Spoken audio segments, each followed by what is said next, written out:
You're listening to the Adventure Sports Podcast. Thanks for adventuring with us as we discover what incredible athletes and outdoor enthusiasts are doing all over the world. Now here's your host, Kurt Linville. Hey friends, welcome to the Adventure Sports Podcast. Today I have such a special guest for you to meet. His name is Robert Fletcher, goes by Bob, and this is the part that's crazy. You ready for this? We've interviewed people that have done a lot of bicycling around the world and put in some incredible distances, and it's always a wonderful thing to visit with people that have traveled by bicycle. It's just such a rewarding and unique way to travel. But Bob, decided to do, are you ready for this? He has done over 50,000 kilometers since he turned 80 years old. And he's still going strong with a plan all the way across Canada coming up 8,600 kilometers. This is the man who can tell us how things have been and how they are going over the long haul. Bob, welcome to the program. Well, thank you, Kurt. Very happy to be here with you and your listeners. Well, you know what?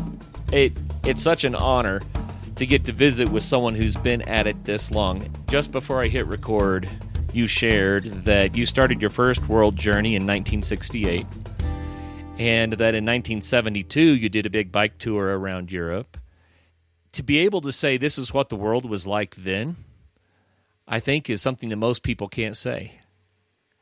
Well, it's certainly changed a lot, and it's changed a lot in every kind of aspect, from biking to cultural and everything. But way back then, we didn't have internet, we didn't have GPS files to navigate, we didn't have fancy equipment, lightweight equipment. I remember my panniers were made of heavy canvas.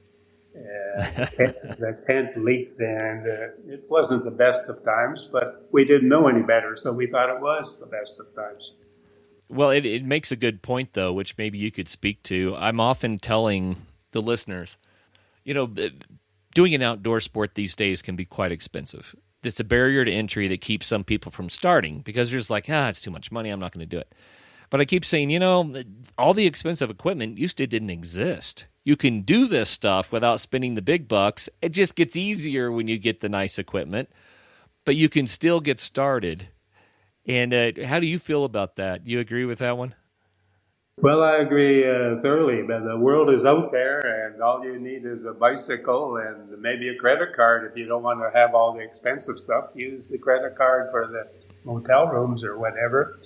But it's a lot easier today, I think, with all the tour groups. I can't even think of a tour group that was available at that time for people to join up and take a tour, and it becomes a lot easier if you're with a group of people and somebody else is doing the navigating and planning for you. I think it's a lot easier today to get out and get going. Although I must admit, when it comes to looking at buying a tent or sleeping bags or even a new bicycle, you can spend a lot of money. Yeah, for sure. And the equipment's fantastic. I would argue it's worth the money, but it shouldn't be what keeps you from starting. That's kind of where I am on it.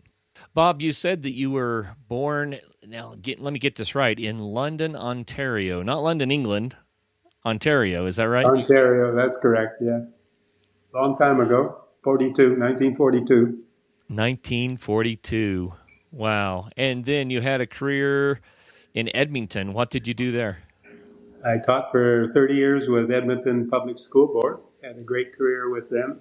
Enjoyed every minute of it. And I retired at the ripe old age of 55. Freedom 55. Nice. What did you teach? What was your subject? I know you taught students, but what was your subject? I hope I did, but my major was mathematics, but I was mostly in administration ended up as director of curriculum for Edmonton Public for a couple of years and principal in a number of schools as well. Oh, that's very nice. So why did you decide to go on the first big bike trip? Was that the one in 72? 1972. We had just got home from traveling around the world for 2 years, my wife and I. I had a first year of employment with the Edmonton Public starting in September. And we left in 1968 after graduating from university and took 2 years around the world. I guess I still had the wanderlust because a couple of years later I said, let's go again and let's do it by bicycle. I was doing biking to work in those days, and I was biking in the weekends. Maybe I'd do a road trip through the mountains, the Canadian Rockies, for 3 days of riding, that type of thing. So we set off to do a summer in England and France, bought our bikes in London, England, not Ontario, and pedaled around the two countries at that time. And I've been doing it pretty well ever since, with time off for other activities, of course, raising a family and things like that. But pretty much since 72, being on the bicycle. It seems that there were not as many people doing travel by bicycle back in those days. Was it a pretty novel thing? Were people surprised? The people that surprised me the most were the French men, because as we would pedal through the French countryside and the men would be sitting in the coffee shops having their coffee in the morning, and they would see my wife coming along, and I can't remember whether we had spandex at that time, I sort of doubt it, but shorts and t-shirts with a road bike, dropped handlebars, and they were used to seeing a lady in a skirt and a hat on, riding upright with 2 or 3 loaves of bread sticking out of the basket. They were quite impressed, and they would, bravo, bravo, way to go kind of comments. And she quite loved all the comments she got as we went through the small French towns. So, yeah, I think it was pretty uncommon to see bike packers at that time, and especially some ladies doing it. Man, times have changed. You've seen a lot of change. How do you think that the outdoor industry or outdoor sports in general have changed over that period of time? Oh, tremendously. I mean, as we were talking about, the equipment has improved so much. I used to do a lot of downhill skiing in the wintertime, and that whole industry has changed drastically. We got carbon bikes, and we've got, I don't know how many gears now. We can get 30 gears, lightweight. Our cassettes are no longer 1126s. We can get the 1151s, I guess, some of those dinner plates on the back of the mountain bikes. The change has been slow, I think. But when you look back over 50 years or whatever, you can really notice the difference between the old heavy steel bike and the carbon bike that I used to 100% carbon with high-end components. There was no comparison with equipment, and that's the same for, I think, every type of sports, probably. Even the hockey, which I used to play a bit of, with the sticks and everything now, and the skates are so much improved. It's a wonder that we even were able to participate in the sports with some of the equipment we had. I'm thinking of skiing. I started with wooden skis, and put skins on the bottom so you could get up the hill, so you could come back down again. Right. Well, what I've often wondered, and I've lived through part of that transition, not quite as much as you have, but through a part of that transition. And what I've wondered is, are we having more fun than we did before? Just because the equipment got better, technology has developed, it's made it easier. But are we actually having more fun, or was it just as much fun to get on the old steel bike and just grind it out? I think it's equal. When we got on the old steel bike, we thought that was the newest and the best equipment that we could have at that time, and we enjoyed it. And when I get on my new bike in Canada coming up in a couple of weeks, I'm going to enjoy that just as much, I think. The experiences are probably different. I mean, at my age, I'm no longer a bike packer. I like the comforts of a bed and things like that. And the trips that I've been taking, I've had a support crew, so it's not a bike packer. So I've lost a lot of freedom with flexibility and being able to decide when to go, where to go, how far to go. I'm into a timetable, and there's pressure to continue one day at a time. So I know every day in my 4 months travel across Canada where I'm going to be. And that was different way back when because we got up in the morning and, well, let's get going. How far are we going today? I don't know. Let's see how far we can get. Oh, it's raining. Should we keep going? It's just a sprinkle. Let's keep going. So for me, that's changed. I've lost freedom, but at the same time, I'm making better use of my time, I think, as far as covering distances and spreading the word that life isn't over at retirement. There's lots of years left. And if I can do it, everybody can get out and leave their comfort zone, live life to the fullest, I think. Kind of a message I'd like to put out to everybody out there as well.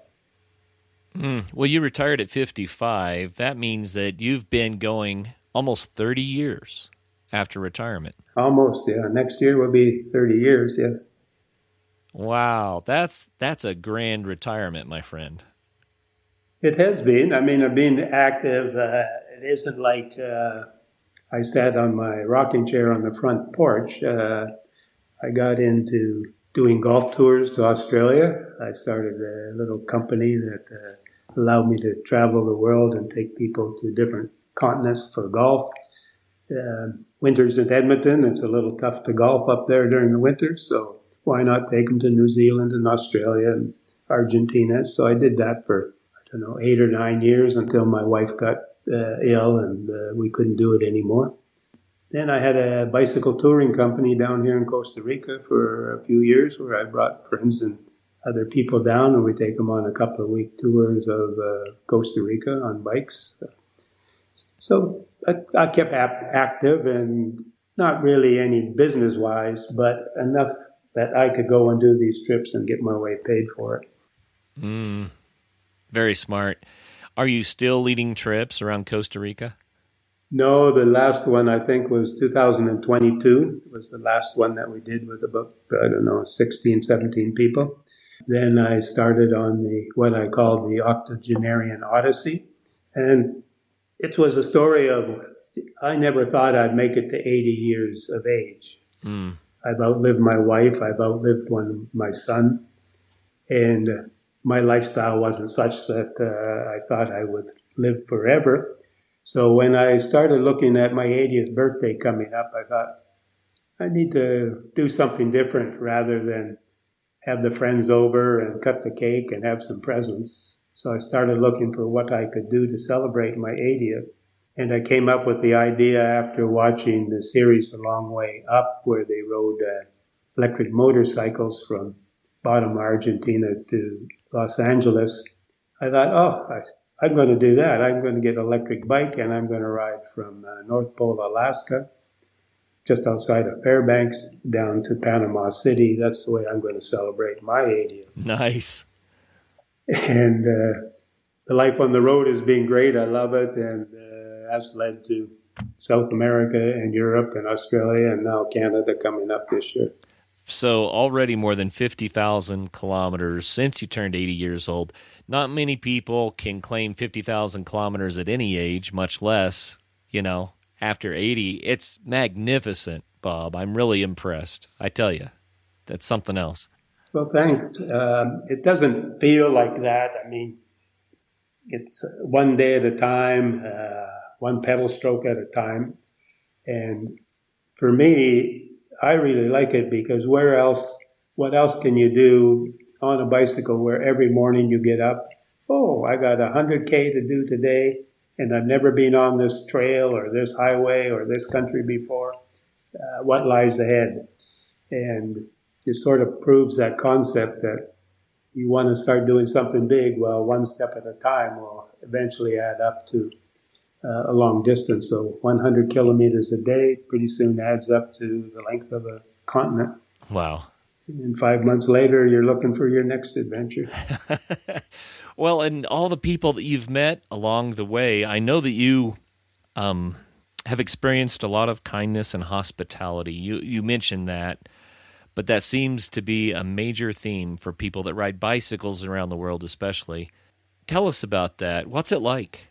Well, certainly that experience has gone way back to 1972, for instance, where the farmers let us camp in their field and brought us out strawberries and cream for dessert, things like that. But I don't know, the bicycle probably opens up more doors than if you were driving in a fancy car with tinted windows and everything else looking out. I think it probably makes the people think that we're part of their environment, part of what they're doing. Yeah. Slow travel slows you down so that you do have time to talk to people, meet people, stay with people, experience some of the things that they want to demonstrate or show you. A lot of the things you read in the press about the world today, you find on a bicycle. It's sort of the opposite. I've been through so many different countries, different religions, different colors of people, different languages, everything. And the common thread is the same. We all want to be happy. We all want to raise our families. We all want to help one another. And people have been so gracious to do that. If you're stopped beside the road, just having a drink out of your water bottle, cars will pull up. Hey, mate, what's happening? You need help? Can we do anything? It's universal, Kurt. Yeah. Yeah, it kind of redeems the idea of humanity every time I hear stories like that. One story you just reminded me of, in Mexico, the police reputation is very bad, but our experience was tremendous. We had the best help, the best assistance from the police as we traveled through Mexico for 2 months on the North American Odyssey. One in particular that's a good story is we had stopped for a coffee break and close to lunchtime, and all of a sudden police car pulls up, the lights are on behind us, and I'm there with my support team and a fellow rider. What's happening now? Normal questions. What are you doing here? Where are you going? Where you're from? That kind of thing. And then we told them, and then everything changed when they found out we were bike riders, and it was, well, come on to the station. You guys can have a shower if you need it. You can get cleaned up there. Well, do we really want to follow them to a police station? But we did. We got there, and the first thing they did was brought out their full suspension mountain bikes to show us their equipment. And then they looked at ours, and we looked at theirs, and then they said, come on, let's go for lunch. And they treated us to lunch, and the whole, I think it was about 8 police officers, men and women, treated 4 or 5 of us to lunch that day. And then we said goodbye, and they, well, just a minute, and they got on the radio to the highway patrol and let them know we were coming, and for the next 40K, we had a police cruiser behind us on the 4-lane highway just to keep us safe. So that's a favorite story I have, especially about the Mexican police, because they are criticized a lot, and this was in cartel country as well. Oh, wow. Northern Mexico, the desert.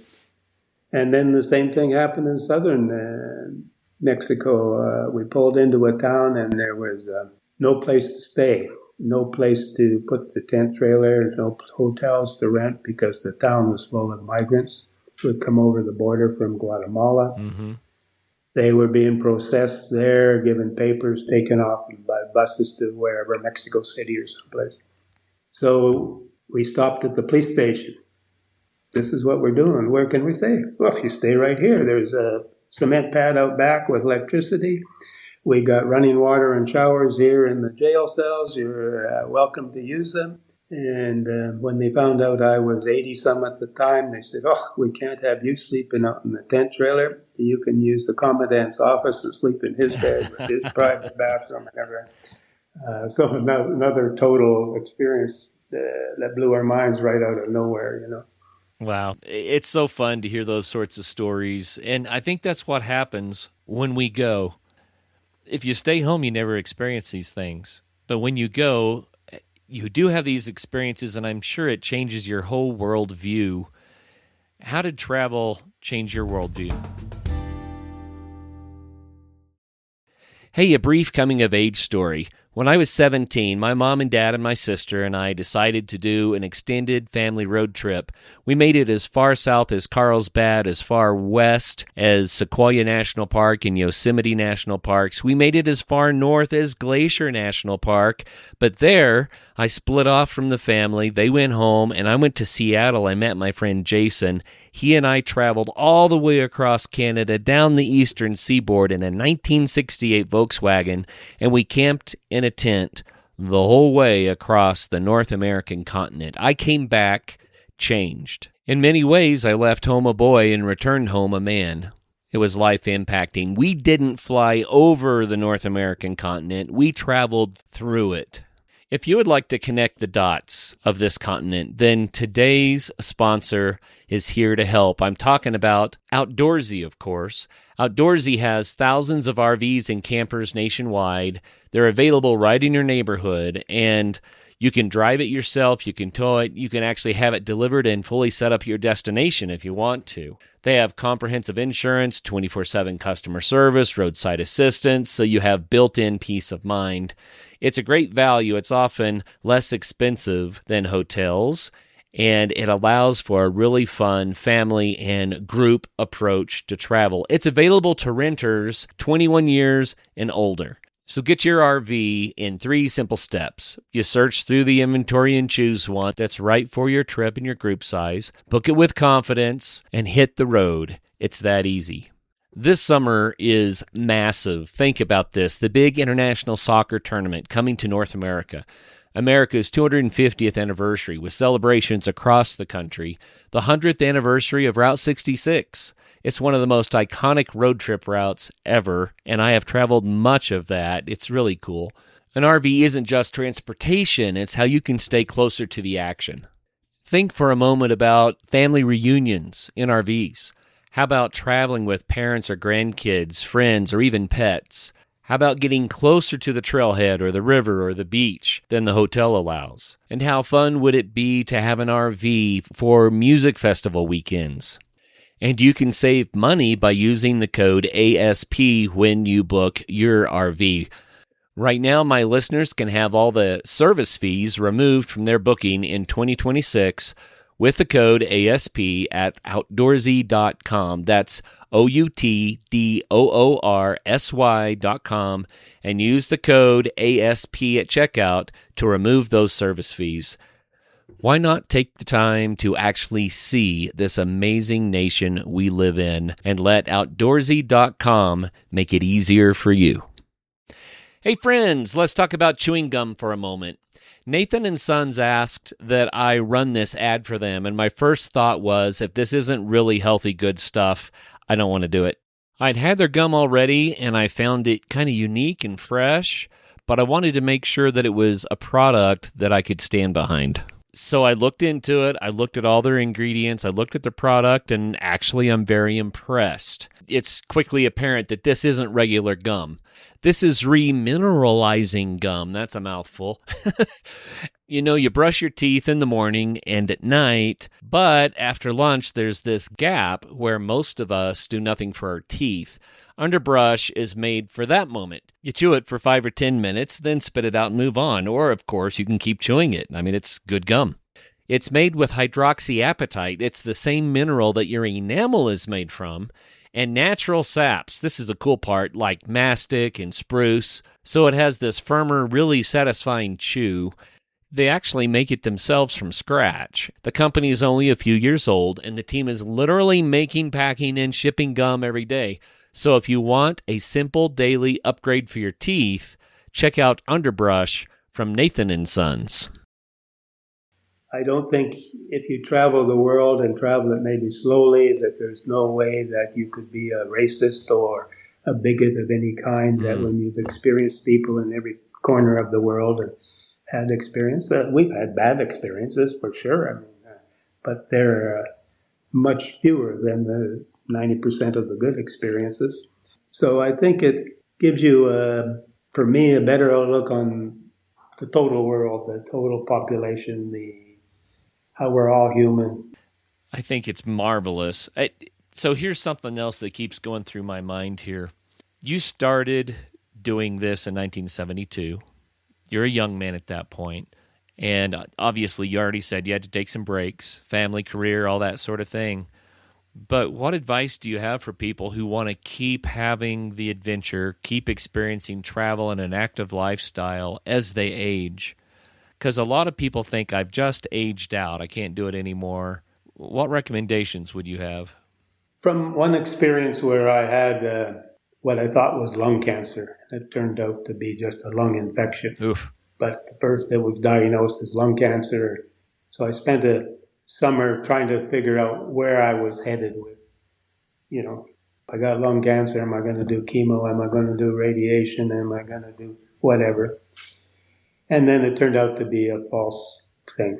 So at that point, I came out of that summer and said, man, I got to live life to the fullest because I don't know when it's going to end. So let's try and get as much into it as possible. And then that summer as well, I ended up climbing Kilimanjaro, and I really didn't want to do it. I tried to talk myself out of it. I don't know why I was scared. Was I going to get altitude sickness? Was I going to fall and break bones? Was I going to die? And to be on the top of that mountain and see the sun rise over the continent of Africa, sparkle off the glaciers, it was, wow, if I hadn't stepped out of my comfort zone, I wouldn't experience this, and I wouldn't have had that dream, that memory for the rest of my life. So what I've done is I've tried to put these two things together. Live life to the fullest by stepping out of your comfort zone or enlarging your comfort zone. And it doesn't mean riding a bicycle across Canada. It might be taking piano lessons. It might be getting in a drama club and doing something on stage, but expand your comfort zone. Live life to the fullest. But you must keep physically active and mentally active as well. So there's sort of four components. Live life to the fullest. Step out, expand your comfort zone. Be physical, keep the physical part going, and let's do some mental work, whether it's learning Spanish or planning bicycle trips across Canada or something like that. So I think those four components, in my mind, is what we should be striving for. And even if it's going for a walk around the block and seeing where that takes you, and stopping to look at that mural on the wall that you didn't see before, that could be the simple start. You stress here that life does not end at retirement. And I think we've all seen it too many times where someone retires and they stop doing. And it seems like as a rule, they don't last very long. But what you're recommending here, staying physically active, mentally active, going outside of your comfort zone, right? And living life to the fullest, those four things, I wonder how much that just helps us to be healthy and have longevity in the first place. Well, I hope it helps a lot. I hope the message can be put out there. I do have a fairly active Facebook page where I've been writing about observations from slow travel, and I get a lot of comments about, I wish I could be doing that, or thank you for the motivation. I thought I was going to do nothing after retirement. You've given me the idea that I should try this dream or something like that. So I get a lot of those comments. And one of the first comments I remember, I think I was 70 at the time, and we did a cycle trip with a group from Agra, the Taj Mahal down to the bottom of India. And one of the fellows was approaching retirement. And he was so happy to see that I was riding at 72 or whatever my age was.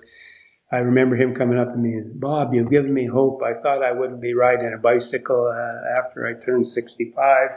And I said, why not, sort of thing. He said, I don't know, but I just felt that things were coming to an end, and now I know I can keep going like you're doing. So that was the first time that it sort of dawned on me that maybe somebody needs prodding just to keep active, that it's okay to get off the sofa and trade it in for a bicycle seat, which happens to be the subtitle of my first book, Octogenarian Odyssey, Trading the Sofa for a Bicycle Seat.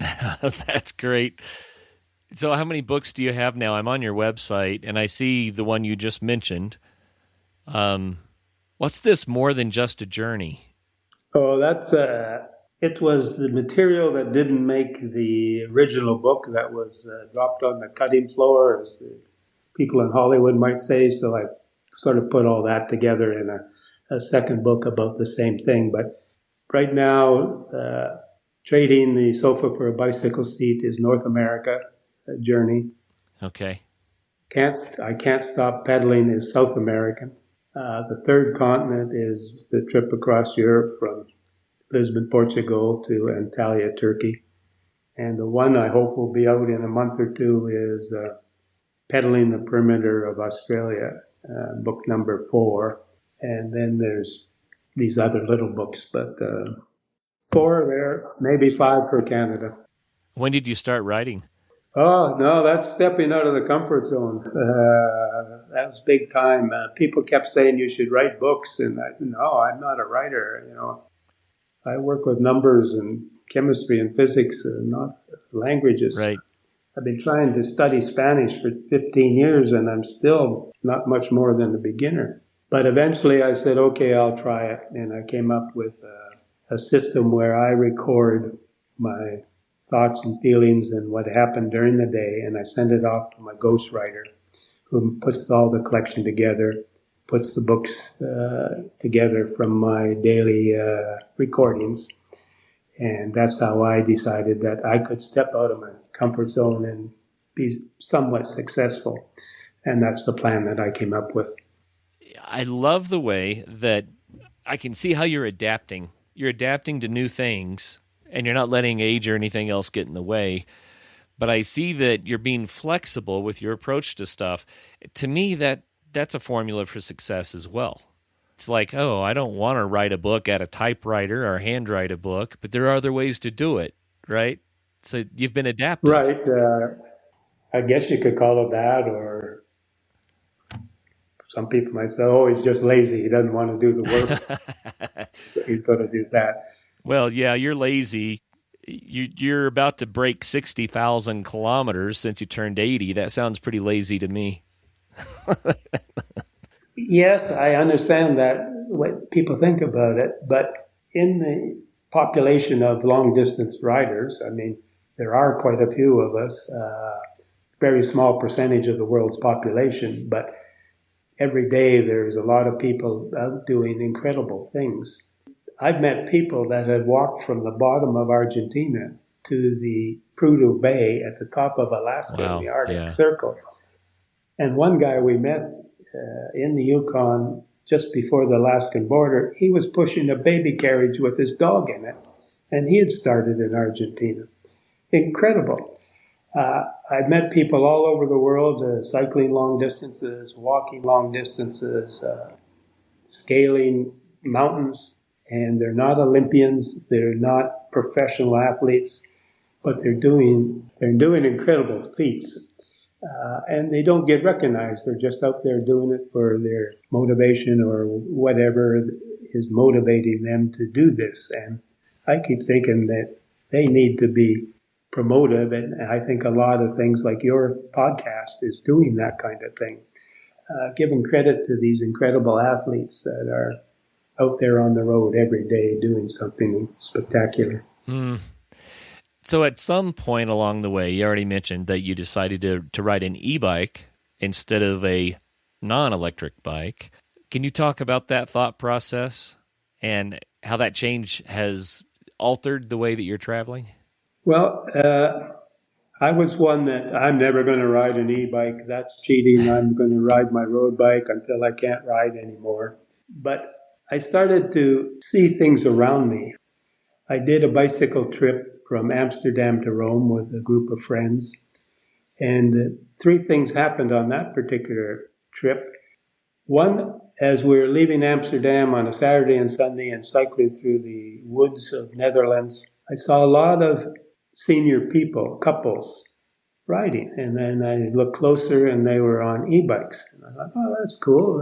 Husband and wife in their 60s or 70s are out enjoying nature on their bikes. And another day I was going up a mountain in Switzerland and I hear a noise beside me. And of course I'm huffing and puffing. I look over and here's a lady on an e-bike. She's coming by me very silently and slowly and leaves me behind. And I thought, oh, that's pretty cool. And then another day, it was later on, as getting close to Rome, and bad headwind, and again we're struggling, and again I hear that noise, and the e-bike comes by, and tucked in behind was her partner on a road bike, and he was drafting in behind, his wife on the e-bike. Then I came back, and the tour groups that I were doing, I got requests that, can you get us an e-bike for the tour? So I bought two inexpensive e-bikes and made them available to the people on the tour. But before I let them ride it, I had to figure out what these machines were all about. So I spent 1 month on one of them. I enjoyed it. Found out how to fix a flat tire when you've got different wrenches and you've got this big motor in the back hub and things like that. How far I could go on a battery. And I said, okay, I know what's happening. I can now make sure that these people are going to have a good ride. But I went back to my road bike. And then I had a crash. I broke my hip, some ribs, unconscious, that kind of thing. Oof. And over the period of recovery with the fractured hip, I wasn't in shape to do one of my trips that I had planned, which was from Frankfurt over to the Czech Republic in a 2-week circle, about 1,100 kilometers. So I rented a bike in Germany, a good quality one. I came home and bought a good quality e-bike, and I haven't been on my road bike since. So when I started looking for how to do this ride for my 80th birthday, okay, I know I can do it on an e-bike. I could probably do it on a road bike, but it's going to take me a few months longer to do it on the road bike. And yes, it is easier, but I still have to pedal, and the weather in the mountains and the wind is still the same whether you're on the road bike or on an e-bike. But I did want to make sure that I didn't have a throttle. I didn't want to be accused of riding a Vespa or a motorbike from Alaska to Panama. So that's my e-bike story, Kurt. So you're riding the e-bike in, what do they call it, pedal assist mode? So as you pedal, it takes some of the mode or some of the energy? Exactly. Mine is torque sensors, so you have to put torque on the pedals to make the motor operate. Okay. And I've got on my particular bike, there will be 8 levels of assist. So you can vary how much effort you want to put in. I mean, you could ride it with no assist. You could turn the motor right off and ride it that way. But e-bikes are pretty heavy. As soon as you get a little incline or a headwind, you pay the big price. So it's very tough to ride them without a motor assist because of the weight of the things. So I use all 4 assists depending on the terrain, the mountains and things. Going through the Andes, some of those mountains, one was 76 kilometers long in the climb that day. So, wow. I was happy to have some assistance. And some of the climbs, not many, but 3 or 4 approached 3,500 meters of altitude gain. So as an old man, I'm happy with the little bit of assistance I can muster. You mentioned that at first you had this thought that, well, e-bikes, that's cheating. I'm always going to be on my road bike. Forget that idea. But, at the end of every show, I always say get out there and have some fun. I don't really care how people get out there and have fun. I care that they're doing it, that they're getting out somehow, exactly. Right? And when e-bikes first started showing up in our county, Gunnison, Colorado, it's a huge mountain biking capital, world-class rides here. But when the e-bikes started showing up, there were a lot of people that are kind of like, I don't know, that's not it. That's cheating or whatever. But I started seeing people that were on the e-bikes that wouldn't be mountain biking otherwise. And I thought, that's great. I'm so thankful that, they have that opportunity, and why shouldn't we take advantage of it? I mean, we could argue that we should all be walking because bicycles technology too. You know?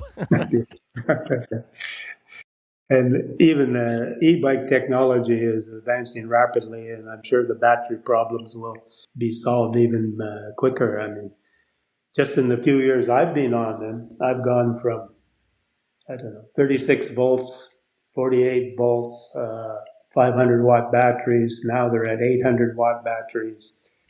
One battery bikes to two battery bikes. It's changing rapidly, even in that sport, which is somewhat new.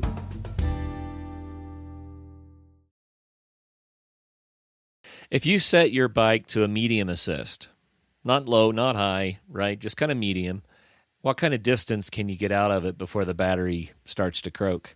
Have I got a tailwind? Have I got a headwind? Am I Right. going up a hill or going down a hill? What is the surface like? There's so many variables, Kurt. Um, right now, I operate on a two battery system. So when I travel, I have two batteries that, given medium type of terrain and day, a nice sort of day of riding, I could probably get 100 to 120 out of those batteries, kilometers. So the two battery system, even if I got headwinds, I got enough juice to get through the day of 100 kilometers, 120 kilometers. Wow. So do you swap the batteries midday? When one is depleted, I put another one in. I get the support vehicle to give me the other battery. And in the support vehicle, I've had an inverter. So my wife will take the battery, put it on the inverter, the depleted one, so it's getting charged as long as the car is running. If I ever needed, and I think there was 1 or 2 days in the Andes where I did need more than two batteries, I could take the partially filled battery out again and put the second depleted battery in the car and keep going that way. But now with all the size of the battery, there's no reason that you can't do in your own country, because it's hard to travel out of the continent with batteries. You can't take them on the planes and the boats. I had to leave them behind. Couldn't even ship them back from Europe. But in the United States or Canada or wherever you live, it's easy. Plan a 100-kilometer ride each day and you've got enough battery. You're running a little low, take an hour break and charge it for an hour, and you'll get another 15 or 20 kilometers that way as well. So it's doable. There's no limit to the distance that you can go on it. That's fun. I think it opens up the idea of traveling by bicycle. It opens it up to all sorts of new opportunities, new ways to do it, places you could go that you may otherwise say, maybe not. You don't have to worry about whether or not you're in peak physical condition. You just have to be in a good enough condition to get out there and have some fun with it, right? Yeah, so sure. Get on the bike, or I met these people walking all around the world too. You don't have to be in the bike; you could walk, and that's really slow travel that way. I'm sitting here on your website. It's a really good website. Let's share it with people so they can see it as well. It has blogs on here. It has information about your books, your upcoming trips, your past trips. The name of the website is octoodyssey.com. So OCTO, like octogenarian odyssey, right? So octoodyssey.com. Tell us about your blog. The blog has been pretty well shifted to Facebook now. Kurt, daily posts on Facebook. Okay. People follow along and they can experience what I saw that day, the photographs and the things that day. And from December, when I came back from cycling around Australia to now where I'm going to Canada at the end of the month, I thought, what can I do to keep followers following? So I came up with this observation from slow travel. So on the Facebook page, each day I write something about one of my trips, a memory about, the place giving us lunch that I mentioned. Yesterday I wrote about riding through Southern California and coming head on with a swarm of bees and being covered in bees all over me.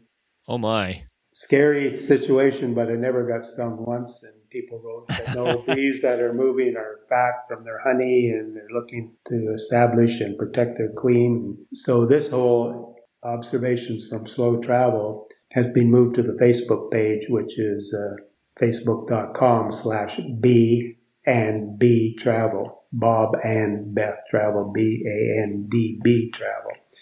And there I will be publishing or writing each day a post about the Canadian trip and memories from the past as well. So when does your Canadian trip start? I'm leaving here, Costa Rica, the 31st of May, flying to Edmonton to pick up the vehicle, the bikes, rooftop carrier, bike racks, coolers, all those things. And then driving out to Greater Vancouver to a place called White Rock, where my granddaughters live. And we start pedaling there on the 12th of June. We cycle through all 10 provinces of Canada, and we end up in St. John's, Newfoundland on September the 16th. Then I got to turn around and drive all the way back again. What a beautiful place to do it, too. I love Canada. It's just so scenic. And it's also not crowded, at least most of it, right? And once you get to Montreal, Toronto, Quebec, I mean, there's cities like everywhere else. But what roads are you taking? That was a major decision because a lot of the cross-Canada cyclists start in Prince Rupert or Haida Gwaii, the islands off Prince Rupert. But I traveled that fair chunk in the past, and I rode it when the Octogenarian Odyssey #1 in that section. Then you get down and work your way out of the Greater Vancouver area. But you don't want to take the big freeway, so I avoided that. Decided to take the Trans-Canada through to Edmonton in Alberta, see part of the Canadian Rockies, Jasper down to halfway down to Banff. Cut across the prairies, Saskatoon, Regina into Winnipeg. And then we take the northern route. There's only one road basically around Lake Superior in Ontario. Cross by ferry north of Toronto and then down to Toronto. Pick up the Trans-Canada Trail and cycle the trail around Lake Ontario, connecting up with the Rideau Canal Trail up to Ottawa, connecting with the great trails that Quebec have, the Green Trails, Route Verde, Montreal, Quebec, and then into New Brunswick, cross over the Confederation Bridge where you're not allowed to cycle, so we got to load up the bikes at that time, over Prince Edward Island, then off the island around Cape Breton, which is supposed to be spectacular. I haven't done that, and then on to Newfoundland. So paved roads all the way, I hope. Wind at my back. Westerlies are dominant direction, so I hope I get a lot of tailwinds. We could experience high temperatures and humidity, or we could get a lot of rain as well. I'm hoping we get to somewhere in between. Oh, yeah. What are you looking forward to the most for this trip? Well, I haven't been to Newfoundland and Cape Breton Island, so I'm looking forward to that, to see that. Everybody has told me, you got to do it. In fact, I wasn't even going to go to Newfoundland. I was going to end in Halifax. And everybody just said, that's ridiculous. You ride 8,000 miles and you don't do the best part in Newfoundland. Okay. I'm looking for my 84th birthday in Quebec City. Should be some great food and a good place to celebrate it. That's one of the nice things about this. My 79th birthday was in Costa Rica. My 80th was in Newport, Oregon. My 81st was in Lulu, Ecuador. My 82nd was in Istanbul in Turkey. And this one will be in Quebec City. So That's an inspiration. It's easy visiting with you because you look young, you seem young, you're energetic, you're still out there and doing it, and I just applaud you. But I just want to back up for a moment and remind everybody what's going on here. Bob is getting ready to cycle 8,600 kilometers. What's your age right now? I'll be 84 in August. 84 in August. People, he's an inspiration, and he's showing us that it can be done. You can do it. You can keep going. You can keep having that fun. And you know what? Bob, if we can, I want to go over the 4 things that you said earlier about how to keep going, just so people can be reminded, to see if I can remember them. You said, live your best life. Keep doing things. You said to go beyond your comfort zone, so you're challenged. You said to stay physically active and mentally active, and that those 4 things seem to be the recipe for being able to do what you do. I hope it's a good recipe. But that's what I've been trying to follow for a number of years now since, as I mentioned, the cancer scare that made me look at life a little bit differently, and the fact I've lost a couple of my family members. Well, I'm impressed, and I say more power to you. Again, the website is octoodyssey.com, and the Facebook. Facebook.com/B and B travel. And that stood for, when I was doing golf tours, it was Bob and Best Travel. So B and B. A lot of people say Bambi or something like that, but it's B and then the word A and B. B and B. Travel. And observations from slow travel, is that what you call your Facebook? That's that Facebook page, B&B Travel, yeah. Okay. You have, looks like 4 books. What's the best place for people to find your books? I think they're all on Amazon. I think most people are used to going to Amazon, but they're also available from every bookstore. They probably have to be ordered in. And the series goes over under the moniker of Octogenarian Odyssey. Right. So you can look that up, or you can look up Robert Fletcher. I'm sure that'll get you there too. And then the smaller ebook is More Than Just a Journey. What else? Did we cover everything? We've covered a lot, I think. And I think if we do those 4 things I mentioned, then I'm happy that I'm getting the word out. My goal was to put the word out that people that are seniors are still got a lot of life left. They're valuable. They've got a lot of stories, a lot of experiences. There's no reason that one should worry that grandfather might be coming to live with them.